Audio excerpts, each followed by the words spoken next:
한국의 눈부신 경제 성장. 근데 그 이면에는 사실 좀 깊은 그늘이 있어요.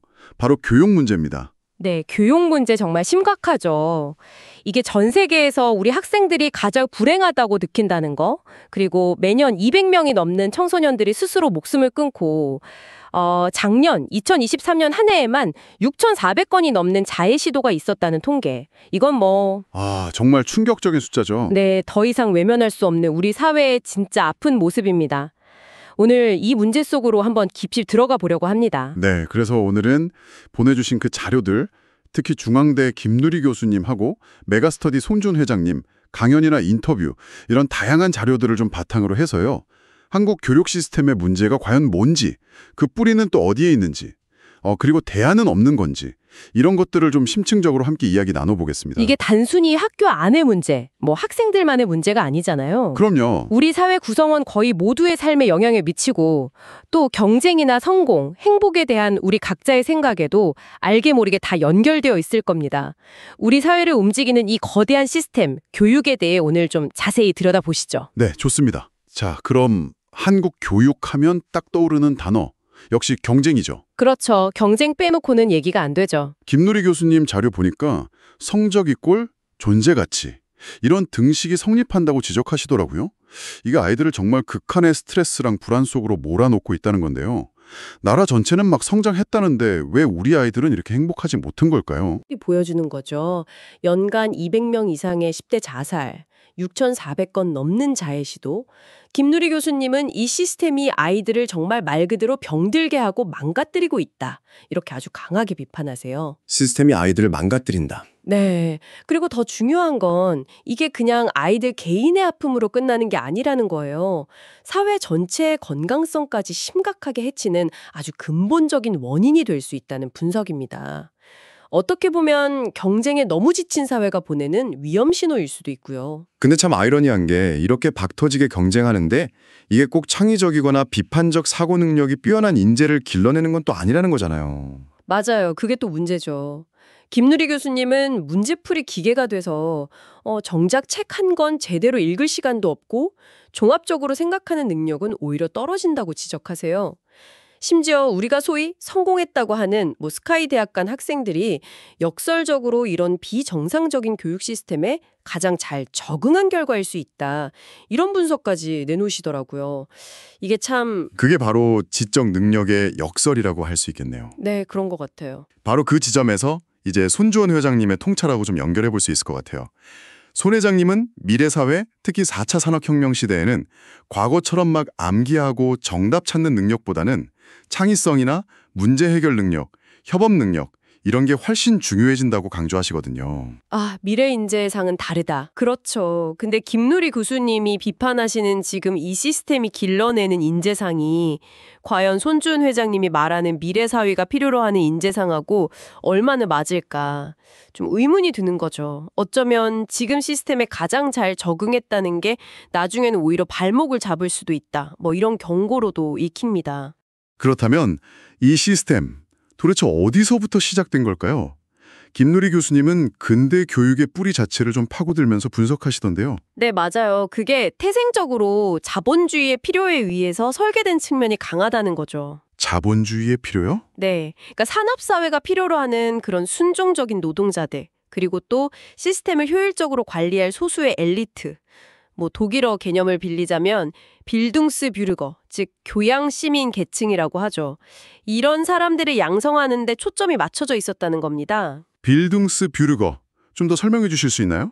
그 빌둥스뷰르거라는 게요. 단순히 지식이 많은 사람이라기보다는 어떤 특정 문화적인 소양이나 가치관을 공유하면서 사회적인 지위를 가진 그런 엘리트 집단을 의미해요. 김누리 교수님이 이 개념을 가져오시는 이유는 한국 교육도 결국은 학벌이라든지 특정 교양 이런 걸 통해서 사회 계층을 나누고 유지하려는, 다시 말해 교육 본연의 목표, 그러니까 성숙한 시민을 키우는 것보다는 사회를 선별하고 지배하는 도구로서 기능해 왔다는 그런 비판적인 맥락에서 사용하시는 겁니다. 교육이 도구가 되었다는 말씀이군요. 네, 그렇죠. 그런 도구적인 성격이 강해지면서 나타나는 문제가 바로 불평등 심화 아니겠습니까? 맞습니다. 그게 핵심이죠. 타니까 자연스럽게 사교육 시장이 커지고 이건 뭐 돈이 엄청 들잖아요. 결국 부모의 경제력에 따라서 아이들 교육 기회가 달라지는 거죠. 그렇죠. 김노리 교수님은 이걸 두고 교육 카르텔이 형성됐다 이렇게 표현하시더라고요. 부유층에게 일방적으로 유리하고 심지어 계층 이동의 사다리마저 걷어차버렸다고 아주 강하게 비판하십니다. 특히 대학 서열화 문제. 이게 과거에는 신분제가 없었던 한국 사회의 학벌이라는 새로운 신분 질서를 만들었다는 지적은 정말 뼈아프게 들리더라고요. 네, 그 지점에서 이제 마이클 샌델 교수의 능력주의는 폭군이다라는 개념이 또 등장합니다. 우리가 보통 능력주의, 그러니까 개인의 능력과 노력에 따라서 보상받는 게 공정하다고 생각하기 쉽잖아요. 네, 그렇죠. 그게 공정하다고 생각하죠. 근데 김노리 교수님은 샌델의 논의를 빌려서 이 능력주의가 실제로는 승자에게는 오만함을, 패자에게는 굴욕감하고 분노를 안겨주면서 오히려 사회를 분열시킨다고 주장해요. 겉으로 보이는 공정함이 사실은 더 깊은 갈등의 씨앗이 될 수 있다는 그런 역설이죠. 흥미로운 지점이네요. 김누리 교수님은 자료에서 이 능력주의의 폐해, 특히 그 오만한 엘리트와 그에 대한 대중의 분노 같은 구도가 뭐 특정 정치 현상이나 사회 갈등에서도 나타난다고 분석하시기도 하던데요. 네, 맞아요. 예를 들어서 미국 트럼프 현상의 배경에도 이런 능력주의에 대한 반감이 있다고 보시고 한국 사회에서도 일부 엘리트 집단이 보이는 태도나 그에 대한 사회적 반영 같은 거 있잖아요. 구체적인 예를 들기는 좀 조심스럽습니다나. 그렇죠. 예를 들어 윤석열 전 대통령 탄핵 정국 전후로 있었던 어떤 특정 논란들을 이런 맥락에서 해석하기도 하시죠. 물론 이건 김노리 교수님의 분석이고 저희가 특정 입장을 지지하는 건 아닙니다. 네, 맞습니다. 저희는 주어진 자료를 바탕으로 이야기하는 거니까요. 네, 아무튼 능력주의가 사회 통합에 미치는 영향에 대해서 좀 생각해 볼 지점을 던져주는 건 분명합니다.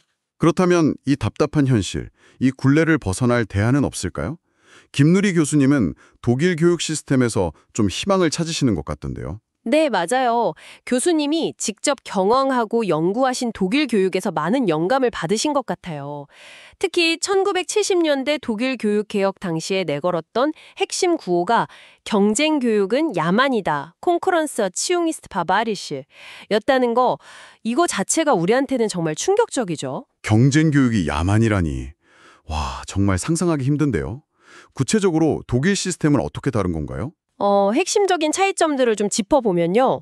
우선 학교 간에 서열이 있거나 학생들 등수를 매기는데 거의 의미가 없어요. 등수가 없어요? 네, 그리고 대학 입학을 위한 별도의 경쟁 시험도 없습니다. 대신 아비투어라는 고등학교 졸업 자격 시험이 있는데요. 아비투어요? 들어봤어요. 네, 이게 대학에서 공부할 능력이 있는지를 평가하는 절대평가 시험인데 합격률이 90%가 넘어요. 이 아비투어만 통과하면 원칙적으로는 학생이 자기가 원하는 대학, 원하는 학과, 심지어 원하는 시기에 골라서 갈 수 있는 자격이 주어지는 겁니다. 와, 원하는 대학, 학과, 시기까지요? 한국 현실에서는 정말 꿈 같은 이야기인데요. 그렇죠.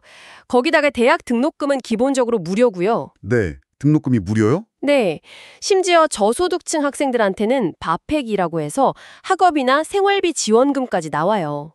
그리고 대학에 가서도 전공이 안 맞으면 비교적 자유롭게 바꾸거나 다른 대학으로 옮길 수도 있고요. 와, 정말 시스템 자체가 다르네요.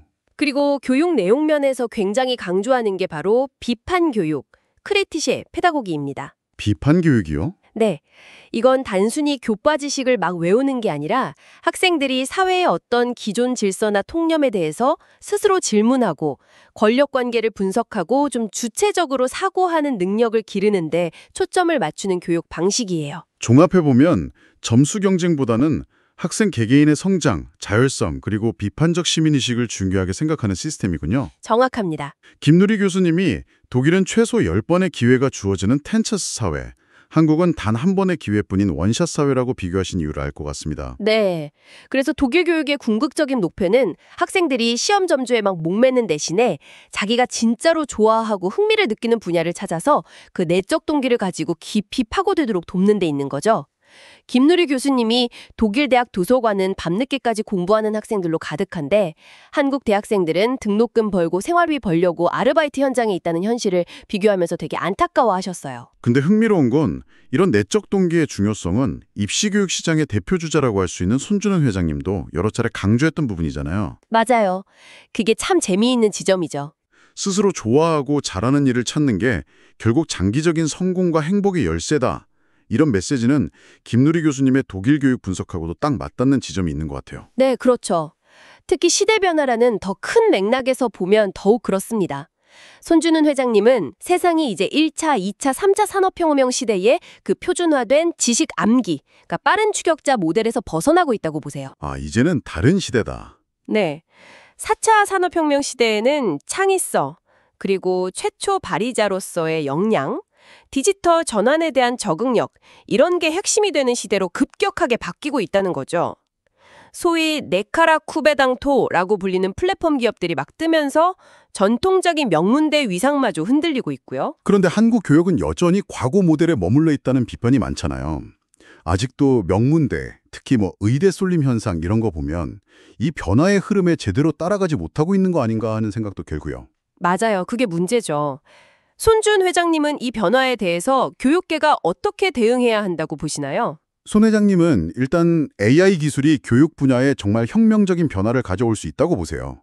예를 들면 AI가 지식 암기나 이해 같은 기본적인 학습 부담은 좀 덜어주고 교사는 대신 학생들의 적용, 분석, 평가, 창조 같은 좀 더 고차원적인 역량을 키우는 데 집중하는 거죠.